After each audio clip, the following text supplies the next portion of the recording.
좀 빠지산 유가족들 많고. 금나이 누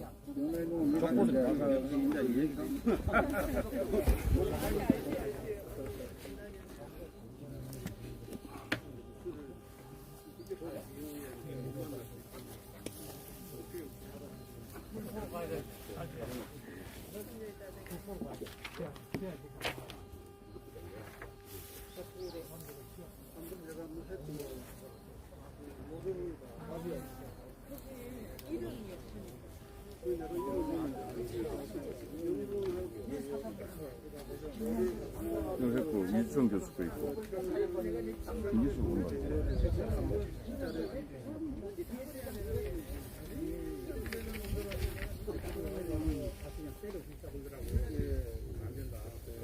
아니 근데 그저 박진성 군령대장 분들 막 박진성 알고 싶어 막 했는데 박진성 그분이 일본에서 공장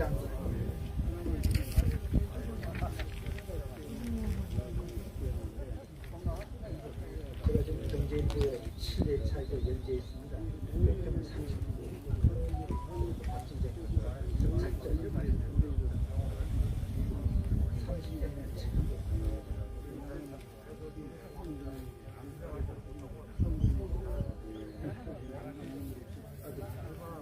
박진정 대령이 있어요. 자기들 자체 보고서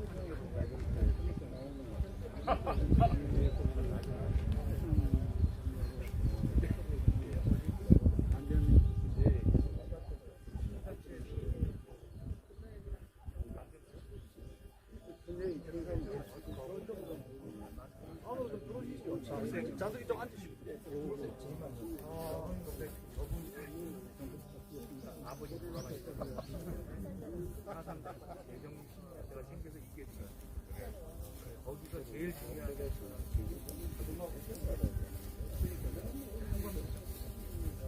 사상 영광덕장 각자 오늘 좀 소개를 다 했어요.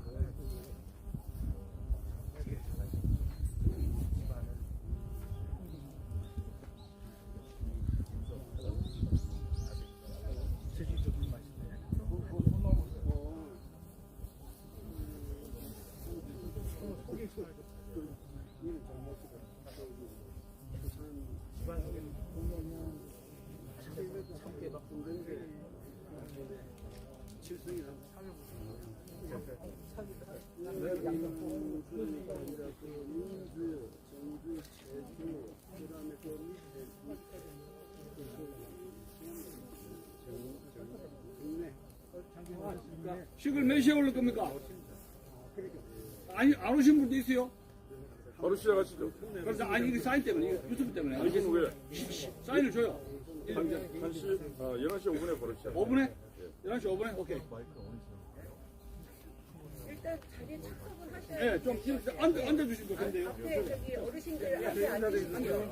앉아. 보셨어요? 아니, 저는 지금 유튜브 때문에. 유튜브 때문에.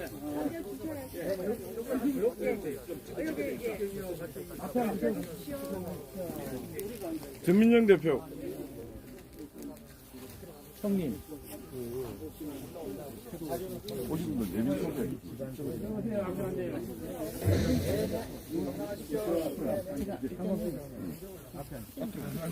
예, 안녕하세요.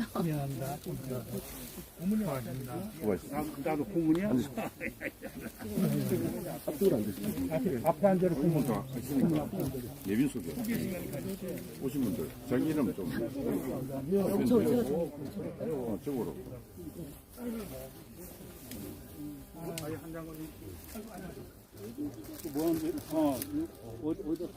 나도 헌화할 때 잡아 끼고 예.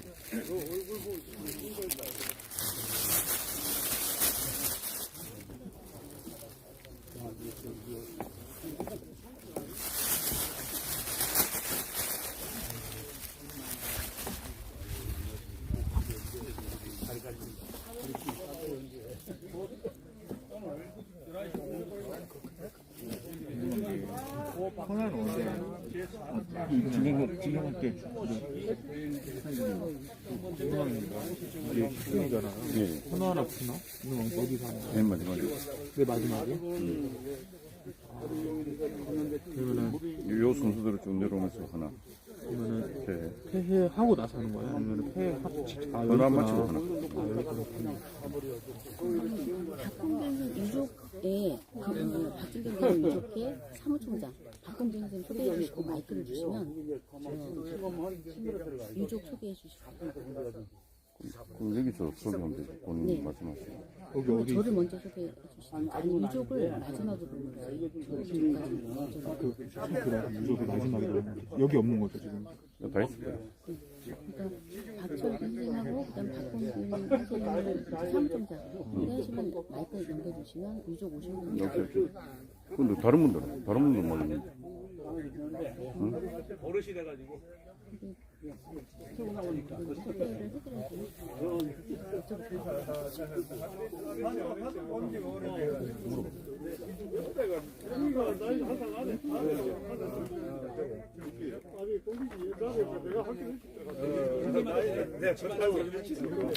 소개를 해드려야죠. 오신 분들 다 소개.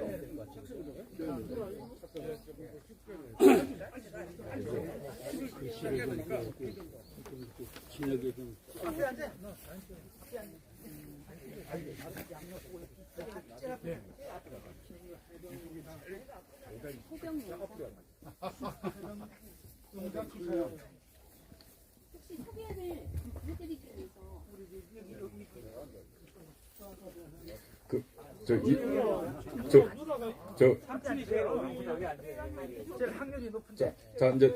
곧 시작할 테니까 조용히 해주시고 이성학 총장님께서는 유족분들 말고 외부에서 오신 분들 소개시켜 드릴 분들 좀 명단을 좀 이렇게 유족분은 우리 또 박철균 또 총장님이 소개하실 거니까 일단 마지막에 오케이. 우리 홍준이 형님이 예, 금초의 사무총장님 소개. 알겠습니다.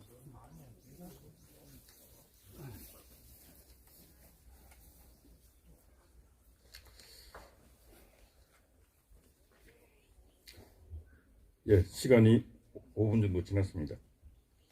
고 박진경 대령님 제74주기 추모식 행사를 시작하도록 하겠습니다. 먼저 국민 의례부터 진행하도록 하겠습니다. 모두 일어서 주십시오. 국회에 대하여 경례.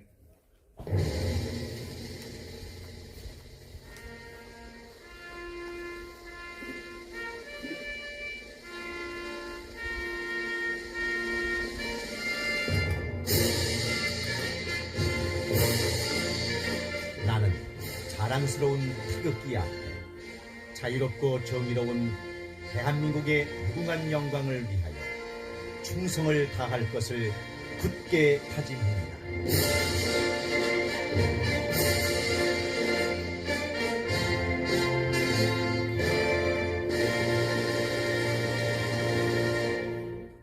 바로 애국가 1절 힘차게 제창하도록 하겠습니다. 우리 이영란님이 선창으로 우리 모두 제창하도록 하겠습니다.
예, 다음은 순국선열과 호국명령 그리고 고 박진경 대령님을 생각하시면서 저희도 4.3 사건 당시 자익들과 투쟁하시면서 오늘날 대한민국을 건국하기 위해서 순직했던 국군, 경찰 분들을 위한 묵념이 있겠습니다.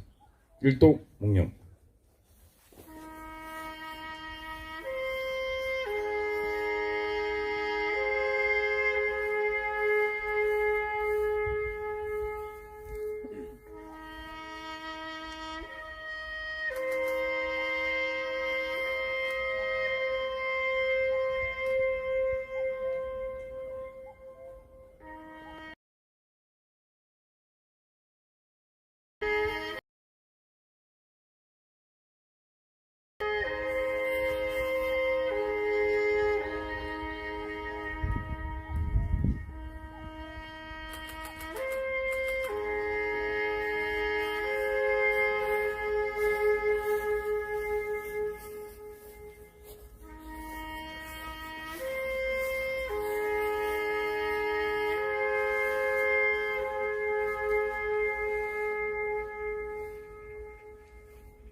예, 바로 모두 자리에 앉아 주십시오.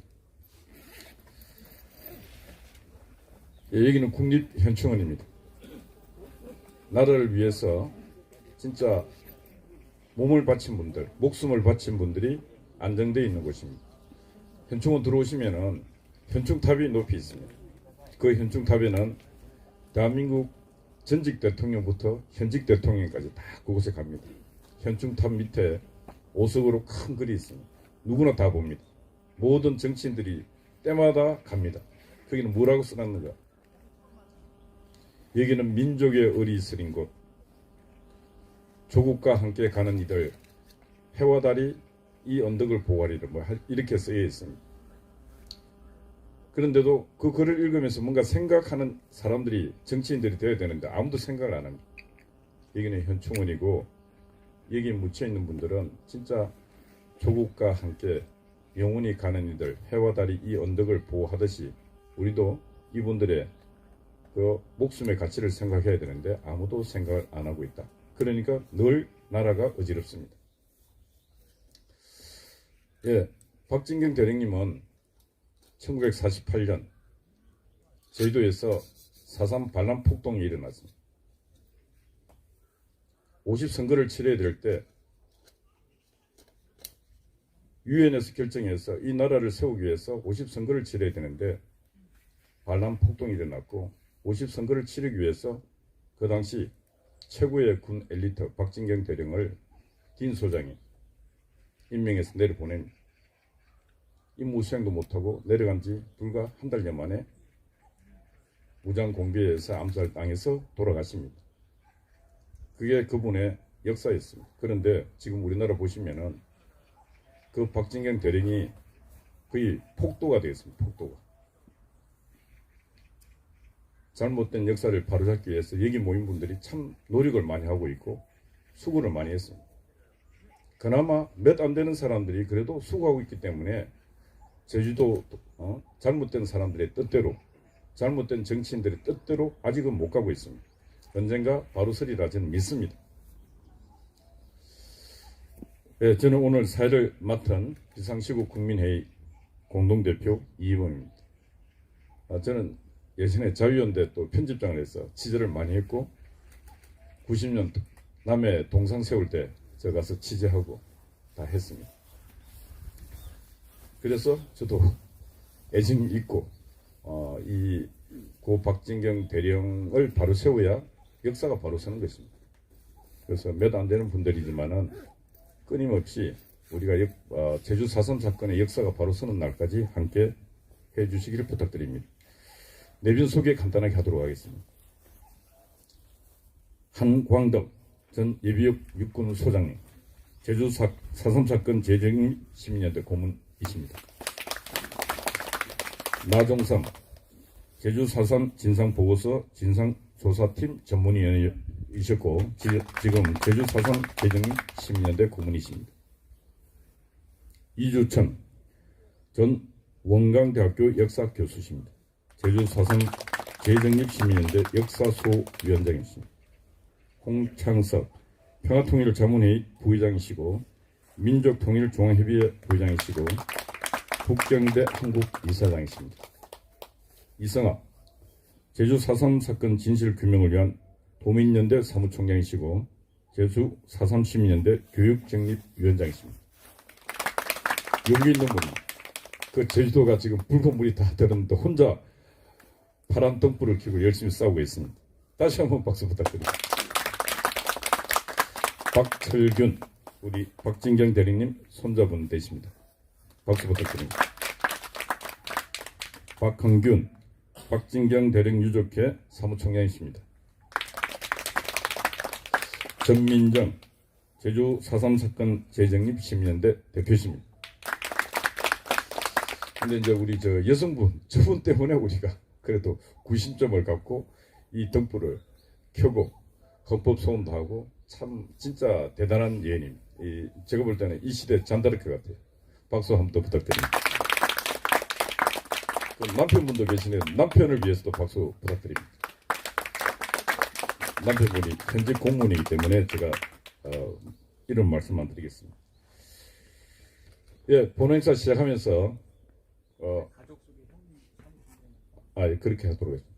그러면은 우리 박혜령님이 이제 그 자유수호 포럼 공동대표신데 좀 나오셨어요. 하완 보내주시고 조화 보내주시고 그 아버님도 대령 출신이에요. 군인 가족입니다. 박대령입니다. 예, 고맙습니다. 예, 고맙습니다. 그러면 우리 박헌균 우리 저 삼총장님이 유족 소개 부탁드립니다. 내년 6월 되면 참 이렇게 아쉽고 마음 아픈 시간들이 많이 갑니다. 근데 저희들이 어릴 때는 잘 모르고 있다가 이제 저도 퇴직하면서 다른 데 살펴보다가 재정립 시민년들을 만나서 4.3 사건에 대한 공부를 하게 되면서 할아버지의 업적이나 이런 것도 알게 되고요. 유족으로서 상당한 자부심을 가지고 이렇게 살아가고 있는데 요즘 참 다 보시고 알고 계시는 것처럼 어려운 시간을 보내고 있습니다. 그래서 오늘 이 행사를 할 때 저희 유족회에서도 이 관심이 많지만 사실 참여가 낮아서 저희들이 맨날 하면서 걱정을 하는데요. 오늘 또 다행스럽게 저희 친지분들이 좀 몇 분 오셔서 여러분한테 간단하게 소개를 좀 드릴까 합니다. 아마 박진경 그 할아버지의 제일 가까운 분이 저 앞에 계시는 그 박칠성 님이신데요. 아마 저 조카 됩니다. 그러니까 삼촌 이 박진경 대령이 제일 가까운 어른이시고요. 그다음에 조금 전에 이제 소개했던 박철균 육군 준장으로 옆에냈는데 단장이 그 박진경 대령의 양 손자로 지금 유일하게 남아 계셔서 이 일을 같이 하고 있어. 아까 소개받은 게 박철균이 양손자 되시고요. 그다음에 제가 이제 우리 친척들 중에 소개드릴 분들이 좀 일어나시죠. 제가 어떻게 하시기도 그렇고 저 홍 회장님도 좀 일어나시고 다 누이도 다 한번 일어나셔서 네 오늘 네 다 하겠습니다. 저희 사촌 누이고 고모님의 그러니까 할아버지의 어떻게 뭐 다 손잡을 되는데요. 이제 고모 쪽에 누이이시고 그 누이와 그 김선희 누이하고 김정옥 그 저희 사촌간입니다. 저희들하고. 그리고 그 다음에 저기 계신 분이 박광호 그 저희 할아버지하고 따지면은 이제 할아버지 형님의 후손이신 손자신 박광호 씨 되실 거고요. 그 옆에 계신 분은 임정윤 씨라고 그 할아버지의 어떻게 보면 그 사위 손주 사이입니다. 이제 손주 사이 되시고요. 그 다음에 뒤에 계신 우리 홍익명님은 지금 계신 저렇게 사촌지간이신데 저희 이제 그 할아버지 위대 형님의 그 손주이시여서 이 자리에 같이 맞아서 홍영명 씨고 그리고 또 귀하게 제가 소개해드리는 뒤에 서 있는 박내욱이가 이제 저희 장손자입니다. 그 유일하게 지금 이 집안의 대를 이어갈 장손자에서 오늘 꼭 나와라 했던 것 같습니다. 그리고 그나마 참 제가 몇 번 빠뜨렸는데 여기 서 계신 우리 그 교수님이신데요. 박철균 장군의 내조를 잘 해줘서 이런 자리를 잘 만들고 계시는 부인이시고 내가 졸업을 가놓고 자주 부르지 않아서 편정민 그 교수님이세요. 가족들 반갑다 박수 한번 더 부탁하겠습니다. 네, 앉아주시고요. 오늘 이 자리 끝나고 했어. 박내우 이제 진행을 우리 그 사회자님께 넘겨서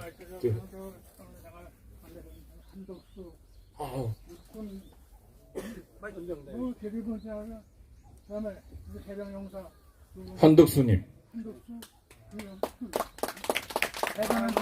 두 분은 거의 형제들입니다.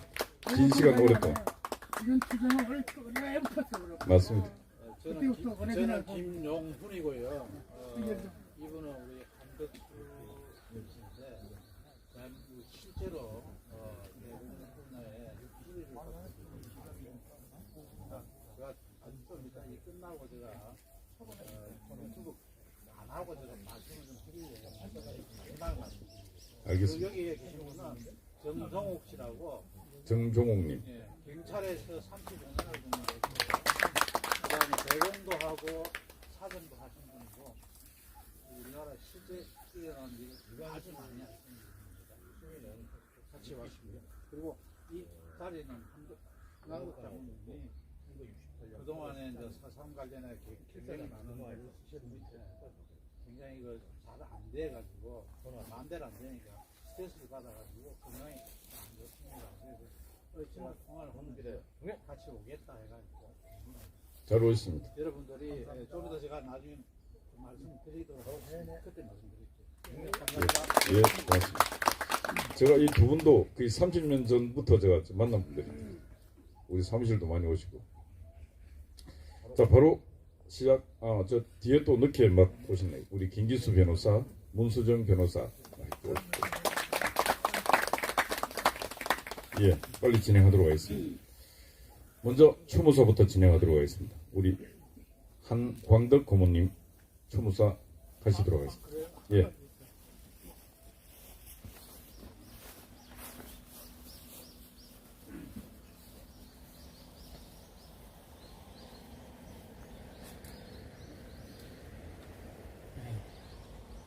자리에 참석해 주신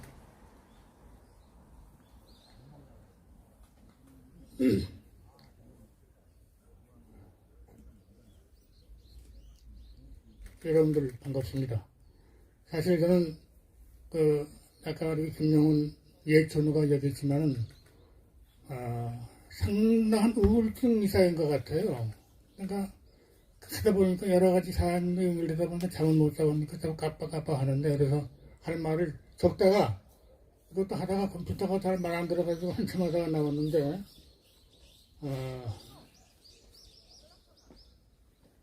띄엄띄엄 하면서 말씀을 다 드려보겠습니다.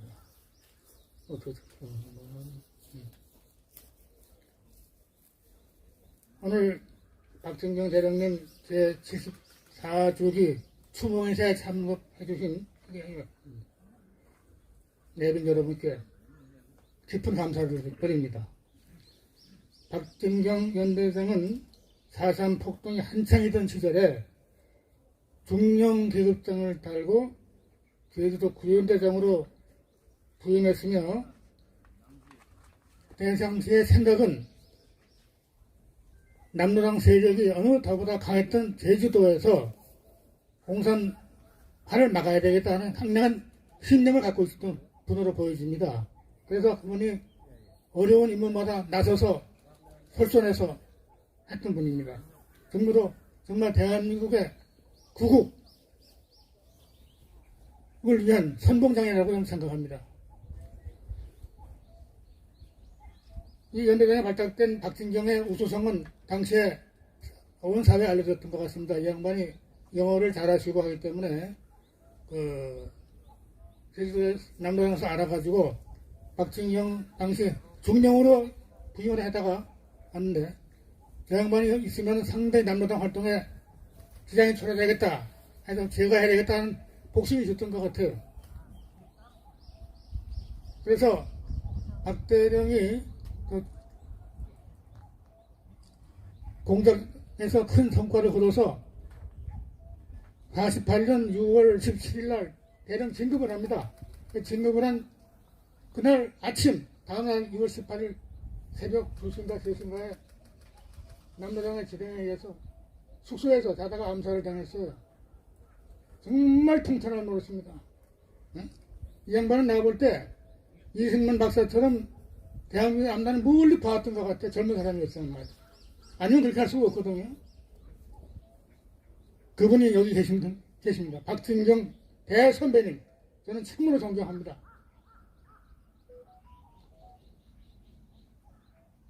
그러나 박진경 대령의 죽음은 결코 헛되지 않았습니다. 여기 다 와 계시지만은 그의 죽음으로 인해서 당시 구현대 장병들은 단합이 돼서 폭동 진압작전에 더욱 박차를 가해서 많은 성과를 거두었고, 그 결과로 한라산에서 마지막 공비가 잡힌 날이 47년 5월 2일 걸로 기억되는데, 그러므로서 9년 만에 진압작전이 종료됐던 것입니다. 4.3 사태가 종료되면은 사회가 완전히 안정되고, 저도 그랬어요. 조용할 줄 알았는데 돌아와 지금 보니까 그동안에 많은 내부 갈등과 공작과 투쟁과 설명할 수 없는 많은 것들이 있었던 것 같습니다.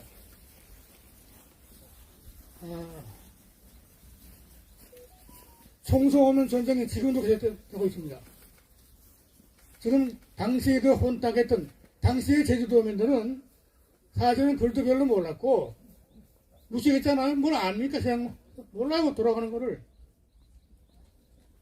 저도 4.3위원회까지 됐지만은 4.3위원회 될 때 4.3 사건 잘 모르고 어떻게 윗사람들이 막 시키는 바람에 강압에 의해서 할 수 없이 갔다가 보다 보니까 그거 아닌데, 그게 공작이 있었는데 뭐가 있었는데 아무리 주장을 해도 어느 신문에서 질문도 안 하고 잡아가지도 않고 그냥 저게, 그래서 속이 상해서 울분을 통하다가 4.3 대전역 시민연대가 탄생된 걸 보고 저는 사기가 많이 올랐습니다. 사실은 말이에요. 얼마나 고마운지 몰라요. 또 와주신 여러분 보니까 더 반갑습니다.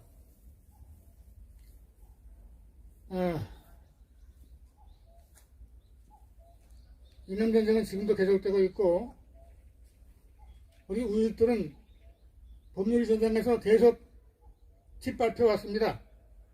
이 현상은, 이 제주도의 현상이지만 이 현상은 우파 정당과 정권이 북한의 대남 공작에 대한 심각성을 인식하지 못한 채 그 상태에서 좌에게 끌려다니는 결과로 보여집니다. 한편 제주도 밖에 우리 국민들도, 대한민국 국민들도 제주도민이 당했던 많은 어려움과 또 다른 여러 형태의 고난을 겪어야 했으며, 그 고난을 넘기는 가운데에서 저는 3월 상부대선에서 새롭게 탄생한 윤석열 새 정부를 맞이하였습니다. 이제 온 나라의 국민들이 윤석열 새 대통령에게 큰 목소리로 바라는 가장 큰 소망이 무엇일까요? 우선 대공 주도권의 장악이 아닐까요? 그리고 공산, 무장, 폭동, 반란이 민중 항쟁으로 왜곡되는 현상을 바로 잡아달라는 요구 아니겠습니까? 그러면은 우리 박진경 국군의 대선배는 최고의 영웅이십니다. 그의 죽음은 헛되지 않았습니다. 그의 죽음 때문에 군대가 단합되었고 4.3 폭동을 진압하는 기초가 되었기 때문입니다.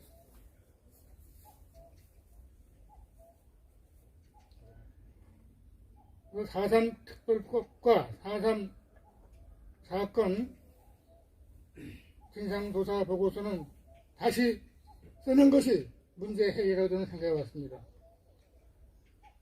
그렇게 되면 무장 폭동 반란의 부역자들이 희생자로 둔갑을 해서 국가 보상을 받고, 나아가 이를 진압했던 국군 장병들이 양면 학살의 주범으로 둔갑하는 현상도 방지하게 될 것입니다. 이 모든 것을 일거에 해결할 수 있는 간편 방안이 있다고 합니다. 4.3 시민연대에서 나왔어요. 공감합니다. 그것은 잘못 탄생된 제주 4.3 특별법에 대한 위헌 신청을 하는 것입니다. 법이 잘못된 거예요. 제주 4.3 희생자 명예회복, 진상규명 및 명예회복. 진상규명도 안 해놓고 누구 왜 명예회복합니까? 왜 일어났는지, 뒤에 누가 있었는지 아무도 몰라요. 말 안 해요. 제가 볼 때는 1945년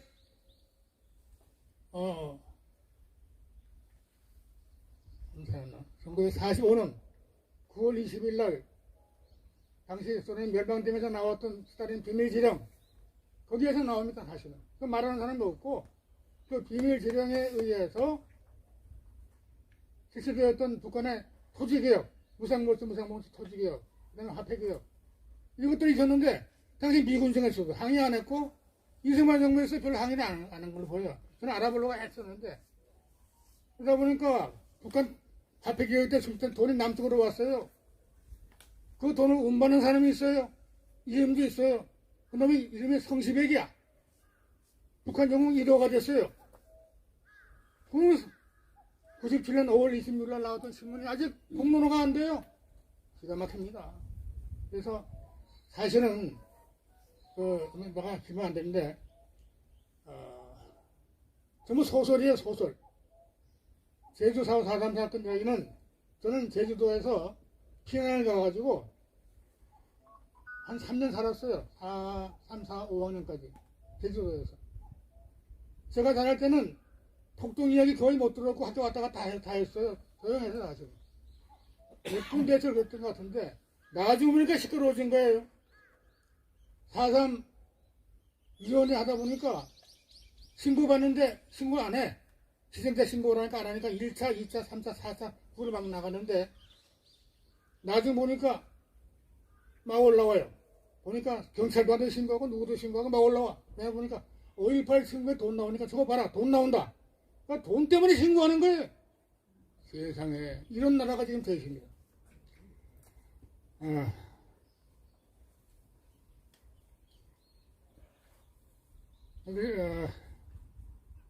4.3 특별법에 대한 위헌 결정을 받아내는 것이 하나의 비결인데, 이를 위해서 제주 4.3 사건 정립 시민연대를 중심으로 헌법재판소에 헌법 소원 심판 청구를 이미 제기한 상태에 있다고 있으며, 또 4.3 통사의 발간도 준비 중에 있음을 알려드립니다.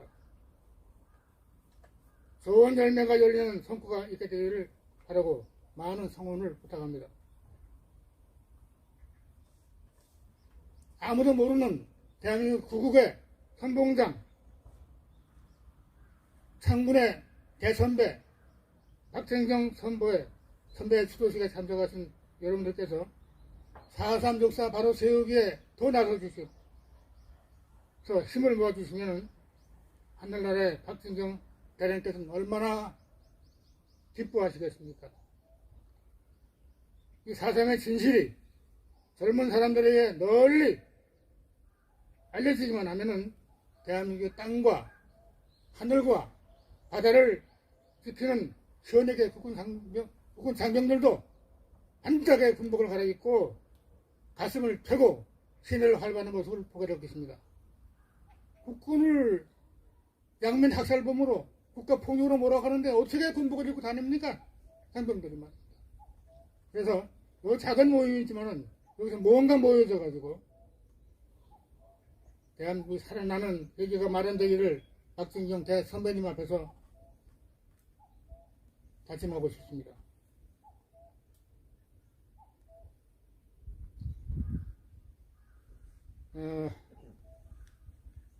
그래서 내년에 있을 이곳의 75주년 추도식에서는 4.3 전쟁의 승리를 자축하는 행사도 있게 되기를 바라면서 오늘 참석해 주신 여러분들의 가정마다의 건강과 행복이 넘치기를 기원하며 하늘나라의 박진경 대국군 선배께서 들으시도록 만세 이 상을 제안합니다. 사실은 저기 여러 단체가 있습니다만은 제일 뒤에 있는 제주 4.3 사건 대전동 심의위원회를 포함해서 두 가지 안세를 부르겠네요. 여러분 앉은 자리에서 손만 들어주십시오.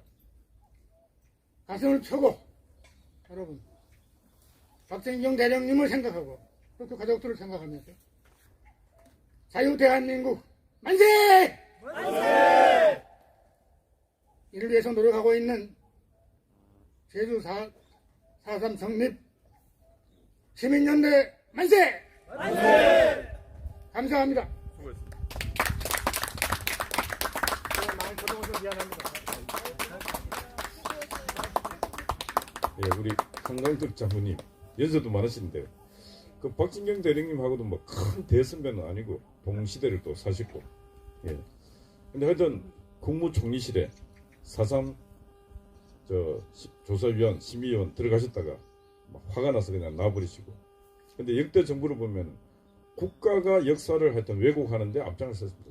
국민의 세금을 넣어갖고 국무총리실에서 4.3을 재정립한다고 해놓고 끝내는 4.3 사건을 완전히 왜곡한 보고서를 만들고 그걸 갖고 지금 국민들에게 믿으라고 하고 있고 그렇지 않습니까?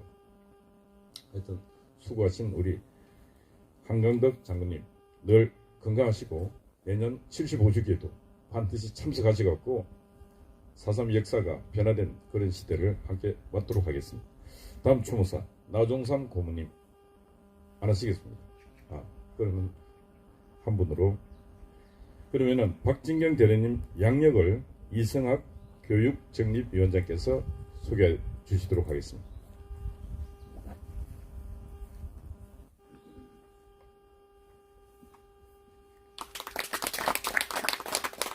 고 박진경 대령 양력을 말씀드리겠습니다.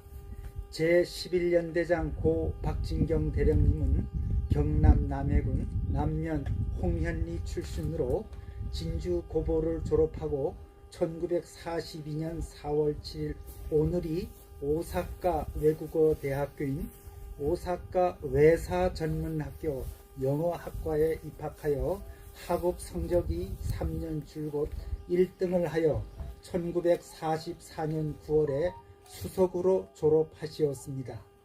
일본 군대 간부의 부족을 충당하기 위한 일본 학도 특별지원병에 강제로 징집되어 치바현 마스도 공병 예비사관학교 수료 후 공병 소위로 임관한 후 제주도에서 근무 요새 구축 중 해방이 되자 귀향하여 1945년 10월 부산이 사설 군인단체인 군간학교가 발족하자 교관이 되었으며 부산 국방경비대 제5연대 창설시 사병으로 1946년 1월 29일 군번 1로 00001로 자진 입대하니 모두가 놀래고 말았습니다. 이때 박진경은 나라가 해방되어 독립한 이 마당에 사병이면 어떻고 장교면 어떠냐 하면서 심정을 드러내었습니다. 구 미 군종으로부터 일본 통치하에서 습득한 전투 기술을 신생 조국을 위해서 최대한 활용해야 하지 않겠는가라는 주의 강력한 권유에 따라 군사영어학교를 거치지 않고 1946년 4월 25일부로 현지에서 군번 만 91번으로 육군 소위로 임관하여 제5연대 부관으로 근무합니다. 박진경은 사병 때부터 연대 부관을 마칠 때까지 미군 야전 교본을 한글로 번역하여 전술 교육에 많은 기대하였으며 영어 실력을 10분 발휘하여 일본군이 철수하면서 물려받은 노후된 무기와 장비를 미군이 최신식 무기로 바꾸어 전략 증강에 기여하는 등 어려움이 많았던 건군 초기 발전을 위하여 크게 이바지하였습니다.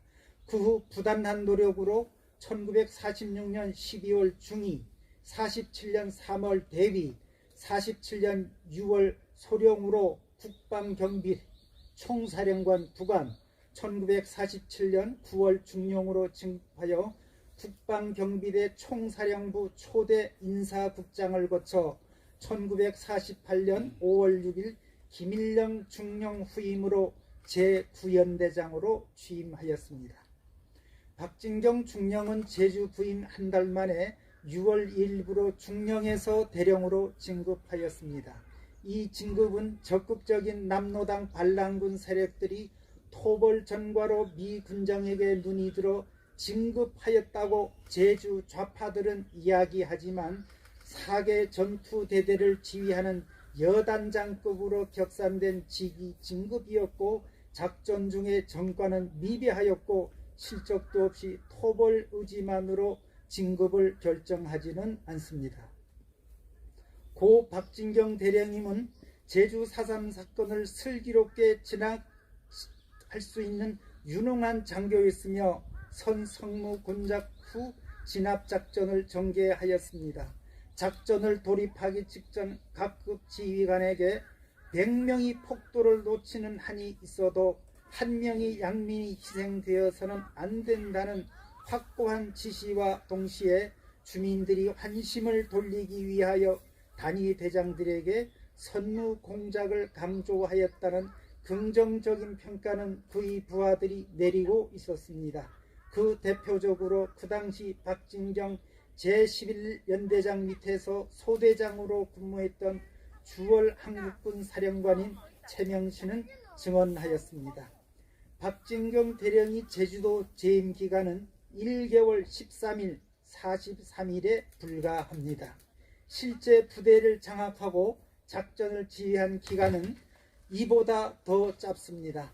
5월 10일 총선거일 제주읍에서 남로당 군사총책 김달삼, 국방경비대 남로당 뿌락치 오일준 대대장 등 양측 5명이 비밀 회합하여 정보교환, 무기공급, 토벌작전, 사보타주, 탈령벽 접근 추진, 특히 반동이 거두 박진경 연대장을 암살하기로 합의.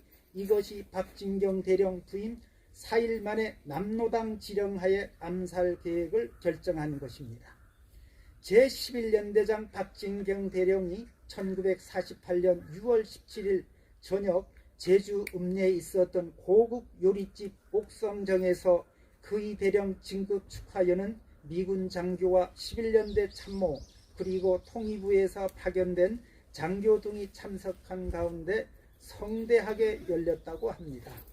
박진경 대령은 술도 잘 하지 못하는 편이어서 자정 무렵 다른 참석자들보다 먼저 들어와서 제11연대 본부에 위치한 제주농업중학교 영내 집무실에 마련된 야전 침대에서 잠이 들자 남로당 뿌락시 군인에 암살되었는데 6월 18일 새벽 3시 15분경 모슬포 대대 제3중재당 문상길 중위 지시를 받은 위생병 손선호 하상 등 일당 8명이 침실 밖에서 일부가 경계를 하는 동안 일부는 창문을 열어 손전등을 비추고 취침 중인 박진경 대령을 부산 오연대에서 파견됐던 남로당 사병 뿌락치 손선호 하사는 애만 소총으로 상관인 박진경 대령을 저격하였습니다.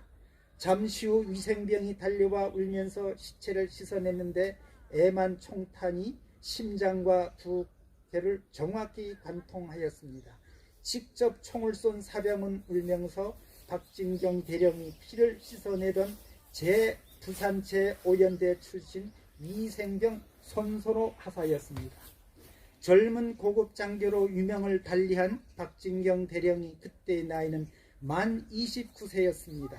박진경 대령이 암살 사건을 주도한 이는 남로당 장교 세포였던 모슬포 대대 제3중대장인 문상길 중이었고 암살 연루자들은 문상길 중위를 비롯해 손선호 하사, 배경용 하사, 양회천 2등 상사, 이정우 하사, 신상우 하사, 강성규 하사, 강주복 하사, 김정도 하사 등 모두 9명이었고 관련자 중 이정우는 수사망이 좁혀오자 애만 소총을 소지하고 남로당 반란군 축에 합류하였습니다.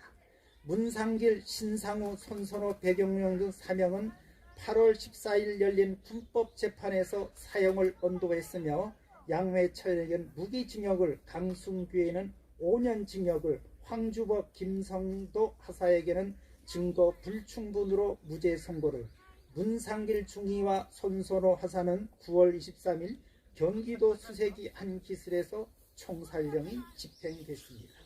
숙군의 시초는 제주 4.3 사건 당시 제11연대장 박진경 대령이 암살되면서 암살범 문상길 중위 일당을 체포하는 사건으로 볼 수 있습니다.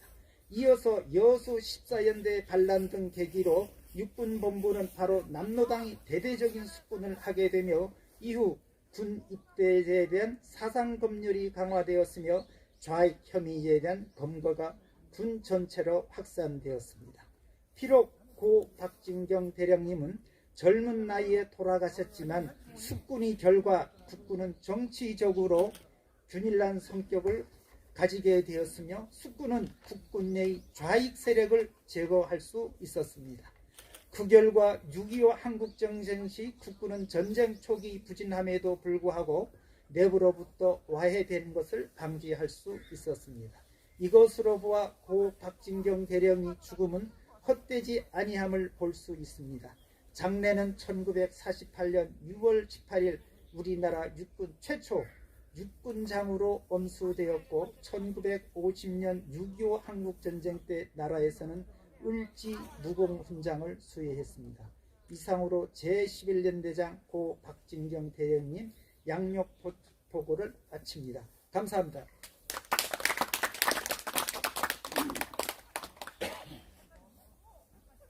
예, 짧은 시간에 그 역사를 쭉 역사 공부한 것 같습니다. 예, 바로 이어서 우리 유족을 대표해서 박진경 대령님 손주분께서 나오셔서 유족 대표 인사가 있겠습니다.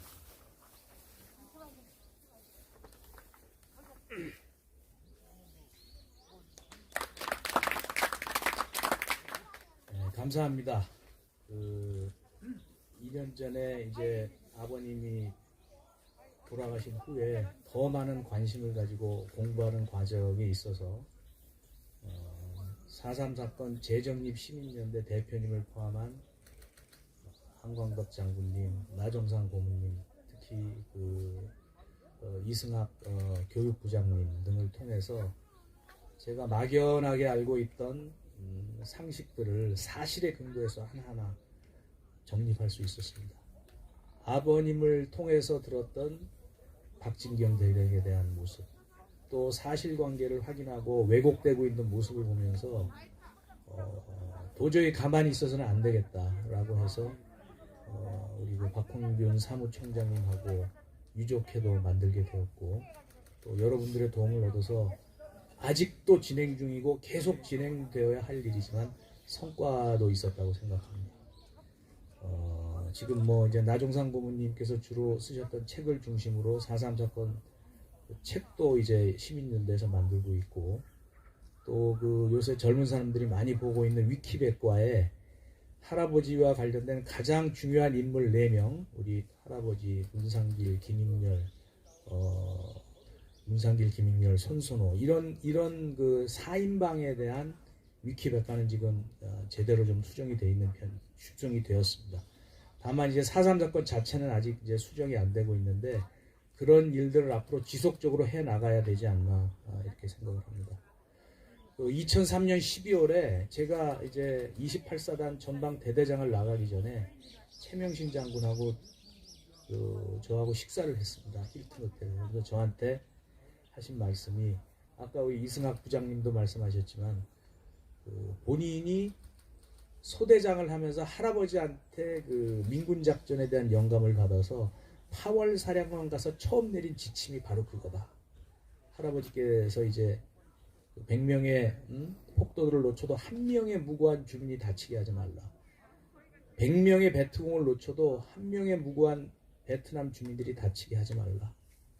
당시 29살밖에 안 되신 나이였지만 대민군 작전, 대유격 작전에 대한 확고한 지침을 내리신 겁니다. 예. 그 지침에 따라서 굉장히 성과 있는 작전이 진행이 됐습니다. 물론 그 11년대 내부에 남로당 프락치들이 있어서 할아버지의 동선을 파악하고 미리미리 해서 몇 번 허탕을 치거든요.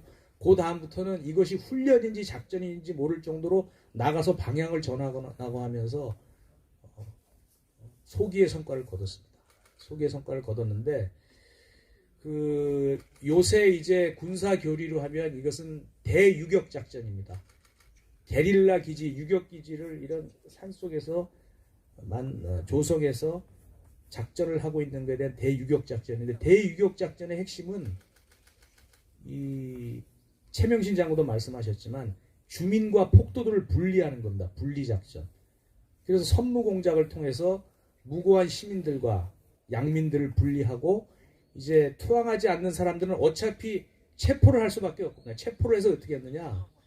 할아버지 재임 기간에 거의 한 595명을 체포를 해서 합동신문조, 그러니까 헌병, CID, 미군들이 모여있는 합동신문조에 다 넘깁니다. 거기서 뭘 해야 되느냐? 이게 유격기지에 있다 나온 사람들인데 그 사람들의 신문과 탐문을 통해서 우선적으로 대유격작전을 하는 폭도들의 정보를 파악합니다. 어디서 밥 먹고 어디 있고 폭도를 진압을 해야 됩니다. 대유격작전의 어떤 지금 나와 있는 교리에서 봐도 하나도 흔들림이 없고 빠짐이 없는, 아주 제가 볼 때는 지금 이제 이 그 북한 전문 학자가, 소장 학자가 이제 본인도 자료를 탐구하다가 대한민국 최초의 후방 지역 작전이면서 대유격 작전이다. 굉장히 체계적으로 실시한 작전이다. 이렇게 그 가치를 분명히 높게 평가한다고 말씀드릴 수 있습니다. 근데 이제 이것이 어떻게 왜곡이 되느냐? 그 참 묘하게 왜곡이 되는데 6월 12일자가 현대일보의 기사가 나오는데 6,000명이 체포돼서 검찰이 모자라서 중앙정부에 검찰이 파견됐다. 이 6,000명 체포된 사람들을 다 박진경 대령의 무자비한 토벌 작전으로 치부해 버렸거든요. 근데 그 기사를 제가 나종선 고모님하고 다시 읽어봤습니다. 사무실에서. 4월 3일 이후 6월 초까지 체포된 폭도들의 숫자가 6,000명이 넘어서 현지에 있는 검사, 판사가 지금 재판이 안 돼서 서울에 있는 법관들을 불렀다. 그 6,000명을 다 박진경 대령이 체포했다고 왜곡을 하는 것입니다. 예. 그리고 학살을 했다, 고문을 했다고 하는데 나종상 고모님과 그 증언이 나옵니다. 체포됐던 주민의 증언들이 나오는데 체포된 다음에 합동신문조에 인계가 됩니다. 박진경 대령이 제주도를 가면서 미 군정당국으로 받던 작전 지침, 딘 장군이 뭐라 그랬느냐? 최소한의 폭력을 사용해라. 투항 공고를 해라. 남북전쟁 때 그 투항 공고를 했더니 투항 공고를 해라. 그래도 안 되면 최소한의 무력을 사용하라. 라는 지침을 했고, 또 박진경 대령, 우리 할아버지가 가기 전에 이 경찰과 사설 경찰관들의 과도한 폭력으로 인해서 제주도민들의 감정이 안 좋고 그런 일들이, 나쁜 일들이 벌어지는 걸 군정당국에서 알았기 때문에 작전 지침 중에 나옵니다. 안전한 곳에 포로들을 보호해라. 경찰 쪽엔 넘기지 마라. 그러니까 치안 사태로 보고 있다가 도저히 경찰만 갖고는 안 되기 때문에 불가피하게 투입을 해서 대민군 작전, 대유격 작전을 수행했던 것입니다. 그리고 5월 10일 선거 방해를 위해서 산으로 갔던 주민들을 폭도들하고 분리를 했던 것이고요. 정말 작전 개념에 맞게 최명신 장군의 지침 내린 대로 그런 지침에 따라서 일사불란한 작전을 했습니다. 지금 4.3 사건이 왜곡되기 시작한 바이블 같은 책, 재민일보 기자들이 쓴 4.3은 말한다는 5권짜리 책이 있습니다. 거기 3권에 보면 박진경 우리 할아버님이 5월 6일 날 부임해서 6월 18일 날 돌아가시기 전까지 43일 동안 세부 내용이 다 나옵니다. 세부 내용. 국방경비대에 의해서 작전 중 사살될 인원이 14명. 군경 합동작전으로 사살된 인원이 11명. 총 25명이 작전 중 사살이 되고요. 동일 기간 남로당 유격대에 의해서 무참하게 린치를 당하고 사살당한 무고한 주민들, 우익인사, 경찰들이 70명입니다. 70명. 그리고 590명의 포로를 체포해서 합동신문 결과 적 기지의 위치를 파악하고 적 기지를 공격해서 노획물을 획득하고 정말 유능한 분이셨고 작전 개념에 맞게 작전을 했습니다. 그 내용에 대해서는 우리 나종삼 고문님이 최고의 전문가신데 작전은 크게 주민들이 살고 있는 그 해안 지역, 도시 지역은 경찰이 담당했습니다. 그리고 유격기지에 숨어있는 게릴라들과 끌려간 무고한 주민들에 대한 산 쪽의 작전은 국방경비대가 담당을 했거든요. 제가 후배 군인이자 저희 아버님은 이제 54년도에 양손으로 입적이 되시는데요. 돌아가신 지 6년 후에 양손자로서 냉정한 시각으로 나종삼 위원님, 이승학 부장님과 박진경 대령의 43일을 공부했습니다. 굉장히 최명신 장군에게까지 영감을 주는 작전 개념과 철저한 작전 보안, 그리고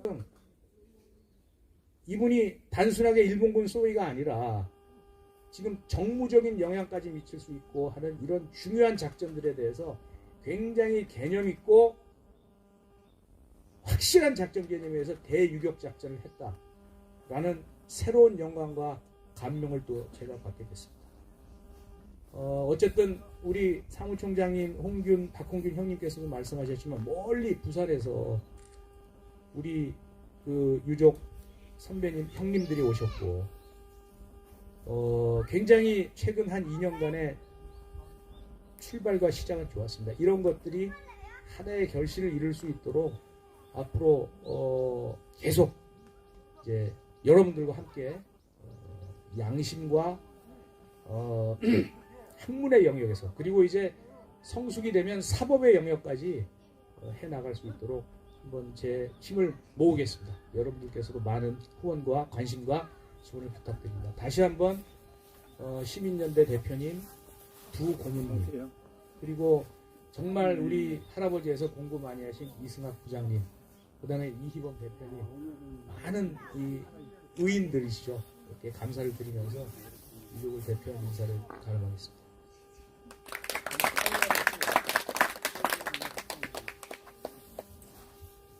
예, 보통 이제 역사적 문제가 이렇게 시끄러우면은 대한민국 대체적으로 보면 유족들이 안 났습니다.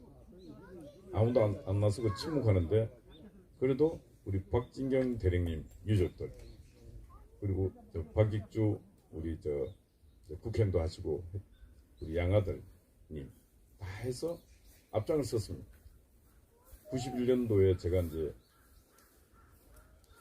조정래가 태백산맥 써서 4.3을 왜곡할 때 제가 이제 우리 박익주 의원님께 연락을 해서 이 사실을 알렸어요. 그래서 그때 조정래를 불렀어요. 그 자리에 이제 제가 누가 오시는가 임부택 장군이라고 역사 6.25 전쟁의 영웅아닙니다. 육지전쟁에 첫 승리를 했던 임부택 장군이 우리 박진경 대령의 그때 제주도 참모를 하셨습니다. 참모. 아까 우리 최명신 장군도 그때 소위계급장 첫 부임지가 제주도였습니다. 박진경 대령님이 원래 그때는 육사에서 공부 제일 잘하는 사람은 제주도로 안 갔어요. 근데 왜 내가 공부도 잘하는데 제주도 가야 됩니까? 내가 가니까 가자. 그래서 우리 최명신 장군도 제가 만나보니까 제주도에서 잘못했으면 죽을 뻔했는데 그래도 다 살았습니다. 임부택 장군은 살아서 춘천 전투에서 진짜 김일성 군대가 서울에 합류되지 못하게끔 막았던 그 큰 역할을 하시고 그래서 어떻게 보면은 짧은 시간 동안에 부하로 데리고 있었던 사람들이 그래도 우리 국군 역사에 큰 역할을 하셨다. 그리고 오늘 하여튼 그 유족분들이 그래도 역사 전쟁에서 물러나지 아니하고 침묵하지 아니하고 이렇게 늘 함께하고 계셔서 이것도 큰 우리가 또 시민연대를 이끌어가는데 큰 도움이다. 그렇게 말씀드립니다. 우리 박진경 대령님 이제 유족회 모임이 금초회입니다. 금초회. 금초회 회장님을 맡고 계시는 홍창석 회장님께서 나오셔갖고 인사 간단하게 하시도록 하겠습니다.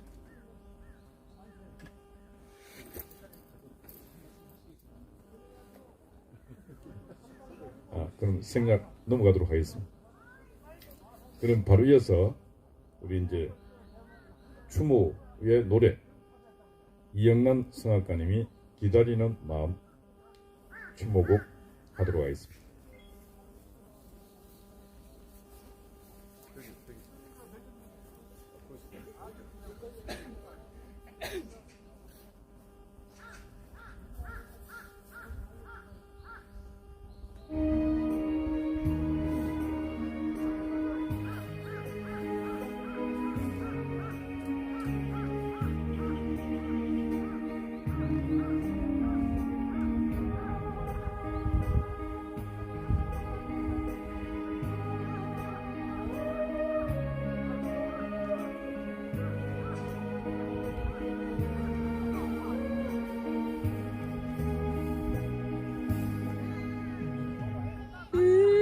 일출봉에 해 뜨거운 날 불러줘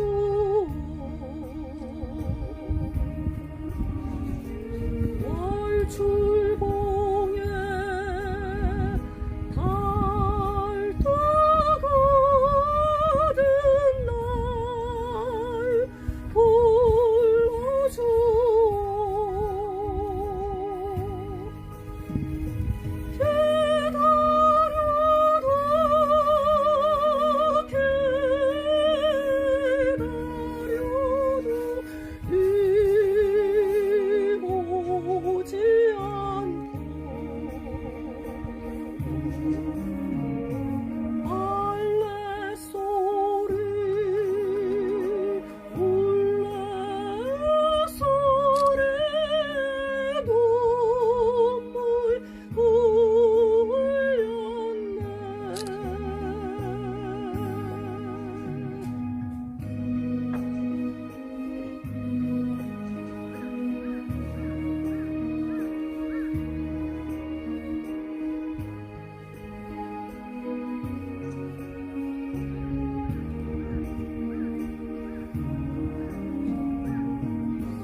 예, 이제 다음 순서는 헌화 순서인데 헌화를 하기 전 우리 그래도 시민들을 모아서 역사 전쟁을 할 수 있도록 앞장서 싸우고 있는 전민정 대표 그래도 간단하게 인사 말 듣도록 하겠습니다.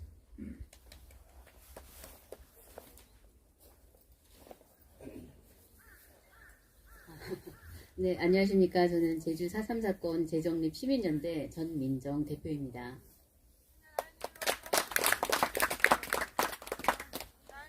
박진경 대령님에 대해서 생각을 해보면 그 선모 공작을 통해서 민간인을 보호하고 또 유능하고 훌륭한 지휘관이었기 때문에 남로당에서 테러를 한 것 같습니다. 기회주의자고 또 자기들의 그 뜻에 부합하는 그런 사람들을 테러할 리는 없지 않습니까?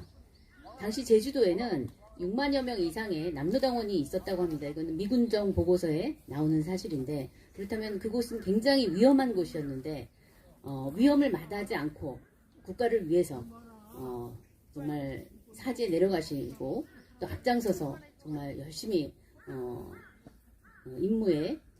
임무 수행을 하셨던 우리 박진경 대령님을 생각할 때 제가 이 자리에 있으면서 또 아까도 눈물이 났는데, 정말 우리 후손들이 너무 잘못이 많다. 우리 국민들이 잘못하고 있다. 이 역사를 이렇게 왜곡하고 있는 이 현실을 우리가 시정을 해서 우리 이 대한민국을 건국해 주셨고 이 국가를 지켜주신 분들께 우리가 그 은혜에 조금이라도 보답을 했으면 좋겠습니다. 제가 이게 갑자기 원래는 오늘 인사를 드릴 예정은 없었는데 나왔고 유족분들께서 이렇게 함께 해주셔서 너무 힘이 되고, 저희가 미약하지만 반드시 이 4.3 역사 왜곡 전쟁에서 저희가 승리해서 대한민국 건국의 완성을 이루도록 열심히 싸우겠습니다. 감사합니다.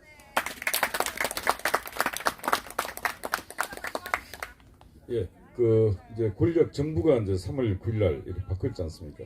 이제 보면은 3월 9일 이전과 3월 9일 이후는 뭔가 큰 우리가 뭐라고 규정은 못하겠지만 엄청난 축의 변화가 있는 것처럼 보이거든요. 그 대통령이 우리가 그래도 MB 이명박 대통령, 박근혜 대통령도 있었는데 이 윤석열 대통령은 나라를 위해 희생한 분들이 분노하지 않는 나라 만들겠다, 이렇게 뭐 공식적으로 계속 말씀을 하고 있어 믿음을 한번 가져볼 만하다. 뭔가 제대로 정립이 될 수도 있다.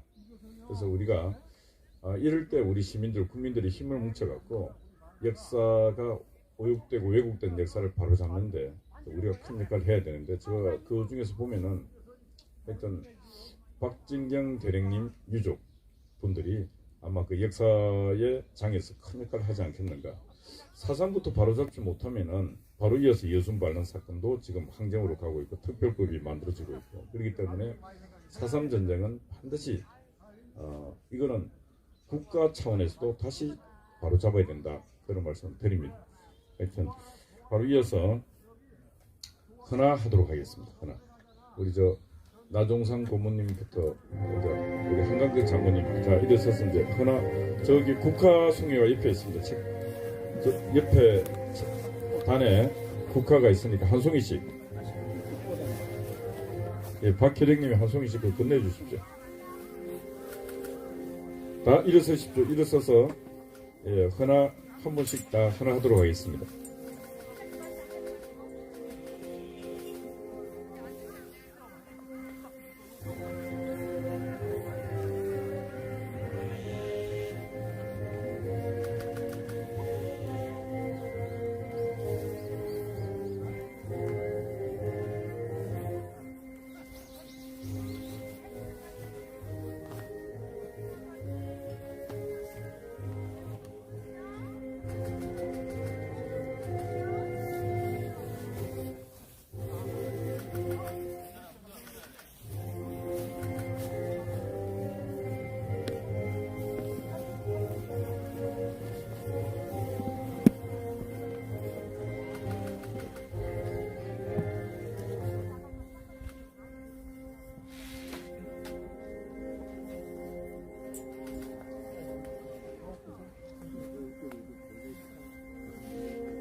예.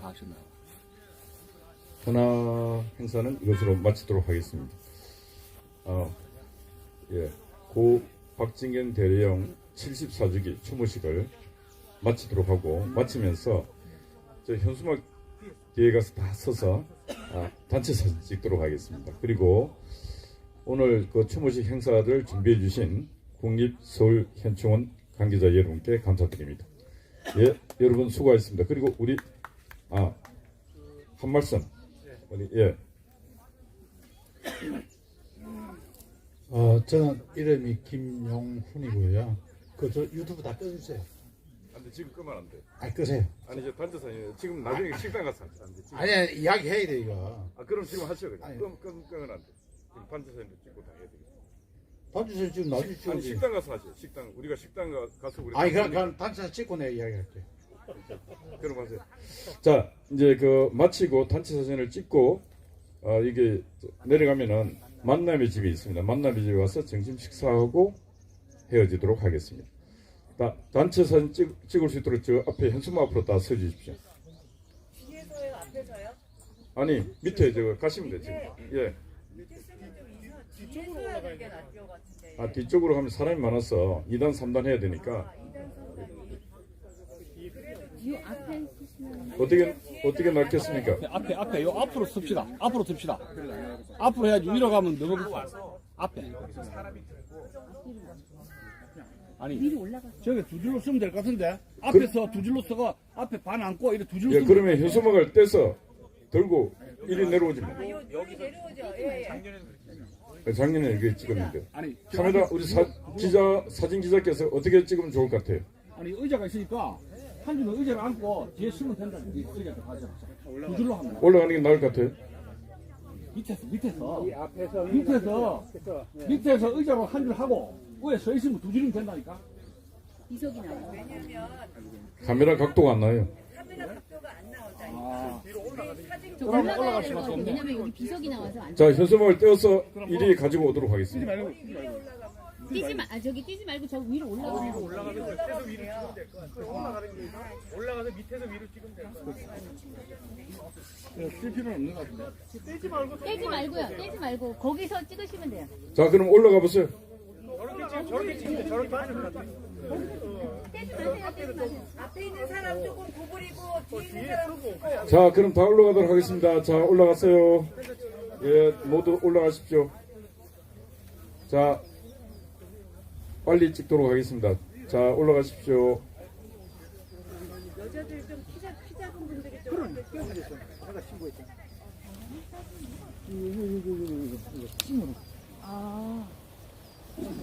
저 제주도에 있는 그거 나와요.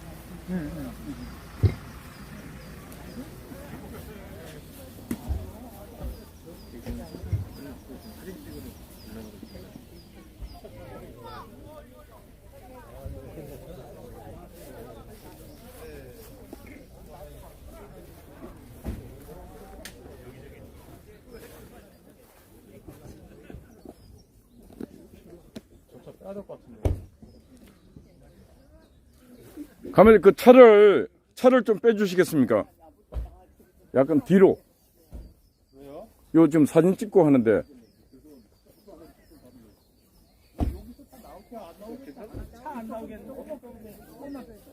방송국장님 꽤 되겠습니까? 예, 이제 빼도 되겠습니다. 고맙습니다. 약간만 이렇게 보시고.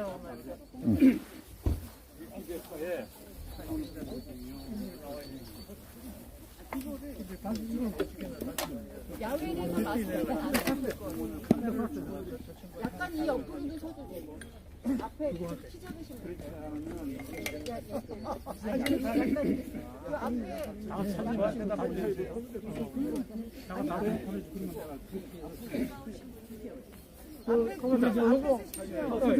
요거 하나 찍어주시오. 이것도. 요거 눌리고 요거 샀답니다. 요거 얘기하는 건데. 마스크를 카메라 요새 보는 사람이 많아서. 마스크를 다 맞다. 야외는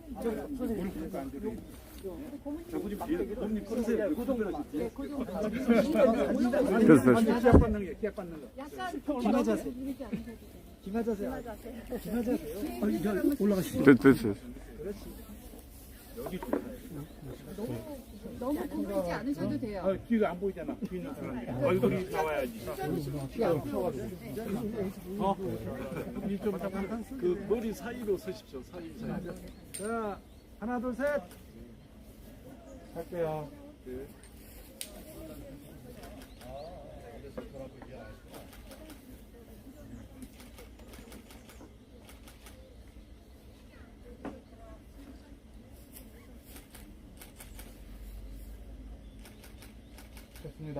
수고하셨습니다. 반대.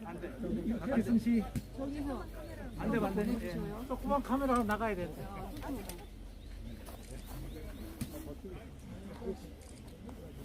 큰거 샀다요. 됐죠? 예, 수고하셨습니다. 카메라를 좀 몰라. 이거 아까 카메라 여기 있습니다.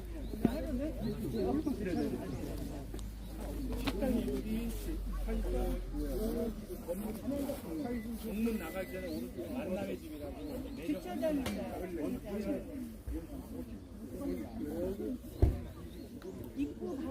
여기 계세요.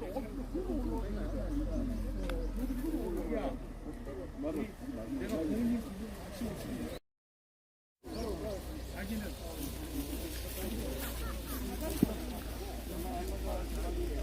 예, 오늘 이제 박진경 전 제주도 4.3 사건을 토벌하러 내려갔던 박진경 대령님이 내려가서 43일 만에 이제 공비의 손에 암살당하셨습니다. 그래서 오늘 74주기 추모식, 지난해도 추모식을 했고 오늘도 추모식을 이 국립현충원에서 했습니다.